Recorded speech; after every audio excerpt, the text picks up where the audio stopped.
This partial death will happen to you if you're eating wrong types of food. Going to bed with a full stomach is just a complete no if you're interested in living well. If you do Upa Yoga or Angamardana systems of yoga, fitness is assured.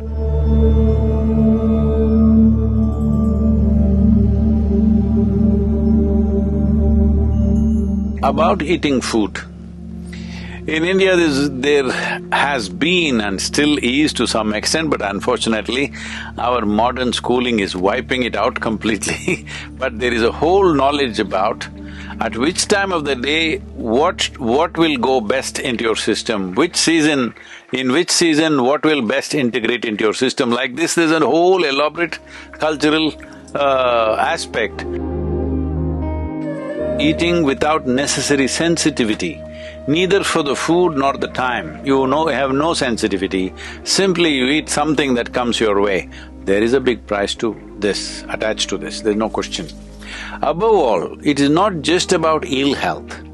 You lost your vitality, you lost your sensitivity, that's a huge loss, it's like a partial death. You're not able to feel and experience things as sensitively as you did when you were a child or somewhere further up.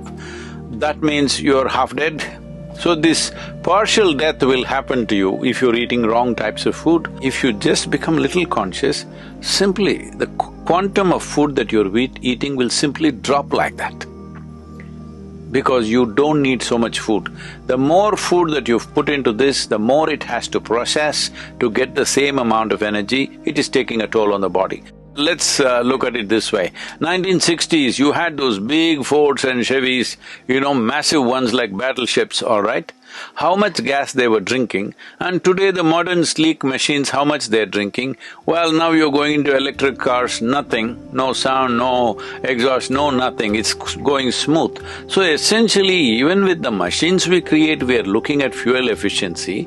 This also we must look at it, because in this one, fuel efficiency or excessive consumption of fuel is not only bad for the economy, for your own personal economy, it is also super bad for the machine, because excessive amount of food it has to handle to get little bits of energy. And especially I see this practice is very prevalent in this part of the world. People eat at 7, 8 o'clock or 10 o'clock, parties and all, they're eating late in the night and then just go to bed. Going to bed with a full stomach is just a complete no if you're interested in living well.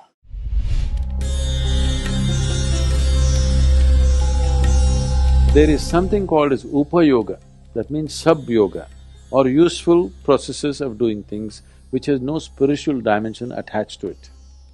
If you do Upa Yoga or Angamardana systems of yoga, fitness is assured, you will not need any equipment, all you need is 6x6 floor. And you will be super fit and you can build your muscle, everything. Only thing is, you won't become like this. A whole lot of people have become like this, they think they're fit, I think they're in a straitjacket. It's not just strength, it's not just the bulge of your muscle. The flexibility of your body is as important for proper functioning of the system. In yoga, we are not just looking at the muscular strength and other structure alone, the organ health is very important. So the system is evolved so that there is organ health. It's very important the body is flexible and usable.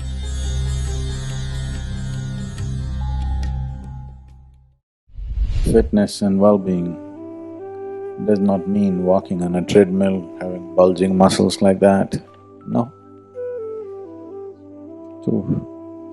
To strengthen the integrity of elements in our system is very important.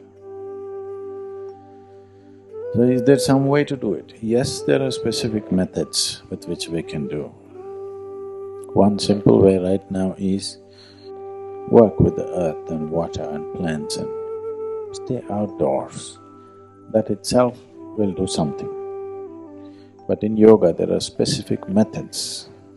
In fact, most of the yoga is just that, bhuta shuddhi, to cleanse the elements. So, without bringing a certain integrity to the composition of elements in the system, however strong you may think you are, in terms of life, you are not strong. You may be having muscular strength, that will not sustain you through certain aspects of life. You will see, not always, but you will see somebody who is seems to be very muscular and very strong physically, just one little ailment, poof, they'll go down like 2 days of fever, they will just go flat down. Somebody else who doesn't seem to be all that strong, who looks scrawny, you see, he can take any amount of beating. This depends on the elemental integrity within the system. How well integrated are your elements accordingly? And the elemental integrity also determines in how many ways you can use the body. If you don't have elemental integrity, and if you use your body beyond certain limitations, when I say limitations, I'm not talking about physical limitations. If you use your body in other ways other than being physical, it will just crack up.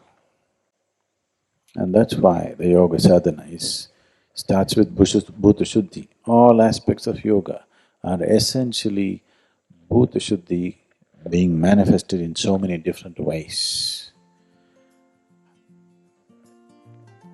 Can we do something specific right now without yogic guidance? Simple thing is work in the garden. Walk at least an hour or two a day, especially before you go for dinner or for lunch, especially before that. At least for half an hour, walk without footwear, not on this granite, either in the grass or in the mud outside. You will see body being in touch with the earth. When you eat the food that you eat, the way it integrates it is very different.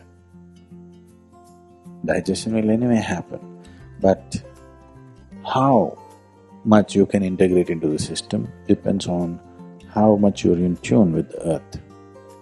So, even half an hour if you walk, without shoes or footwear, and the body remains in touch with the earth, you will see the elements will function with little more integrity than the way it is right now.